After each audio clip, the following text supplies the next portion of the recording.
Ju njohim me edicionin informativ të lajmeve. Kjo është Radio 7.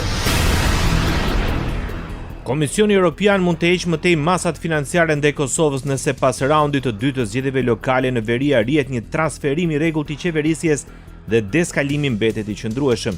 Kjo thuhet në draft raportin e progresit për Kosovën, të cilën Komisioni Evropian pritet ta publikojë më datën 4 nëntor.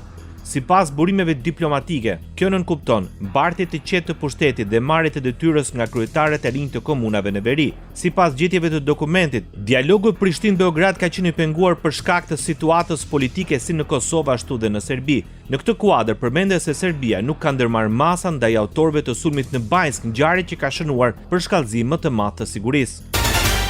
Ministri i Punëve të Jashtme i Sirisë, Asad Hasan al-Shaibani, tha se me mbështetjen e Turqisë, Siria njeh Kosovën si shtet të pavarur. Në një postim në platformën sociale X, kryediplomati sirian shkruan se në patronazhin e Arabisë Saudite dhe me mbështetjen e Turqisë, Republika Arabe Siriane njofton njohjen e Republikës Kosovës si shtet i pavarur, duke riafirmuar respektin për sovranitetin dhe të drejtën e popujve për vetëvendosje. Shaibani theksoi se Damasku pohon respektin e tij për vullnetin dhe aspiratat e popullit të Kosovës dhe pret me padurim zhvillimin e marrëdhënieve dypalçe midis Damaskut dhe Prishtinës në një mënyrë që promovon stabilitetin dhe respektin e ndërsjellë midis kombeve.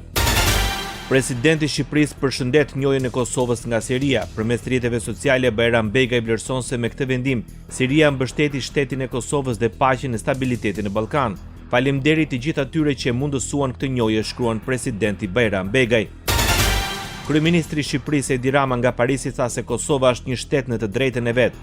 Kryeministri Edi Rama nënvizoi qartësi se i vetmi problem që sot ekziston mes Shqipërisë dhe Serbisë është Kosova. Nga Forumi i Paqes mbajtur në Paris, kreu i qeverisë shqiptare pas interesimit të gazetarëve deklaroi se marrëdhëniet mes vendeve vështirësohen në momentin që Serbia nuk e njeh Kosovën si shtet, në një kohë që për Shqipërinë Kosova është një shtet në të drejtën e saj.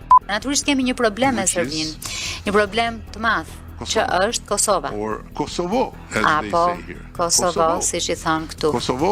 Kosova është një problem, sepse për ne është një shtet në të drejtën e vet, jo vetëm për ne, por për shumicën e vendeve të BE-s, për Serbinë e për ndonjë vend tjetër nuk është. Dhe është një problem i madh. Megjithatë, sipas kryeministrit Edi Rama, Shqipëria është e interesuar për të ndërtuar marrëdhënie të mira me të gjitha vendet e rajonit. Në këtë kushte, sipas tij, lëvizja e lirë e mallrave dhe shërbimeve dhe kapitaleve është e vetmja rrugë për të bërë antar të Bashkimit Evropian. Ose do të vazhdonim të rrinim me kokën pas, e të ndiznim pakënaqësi, të ndiznim tensione, të ndiznim energji negative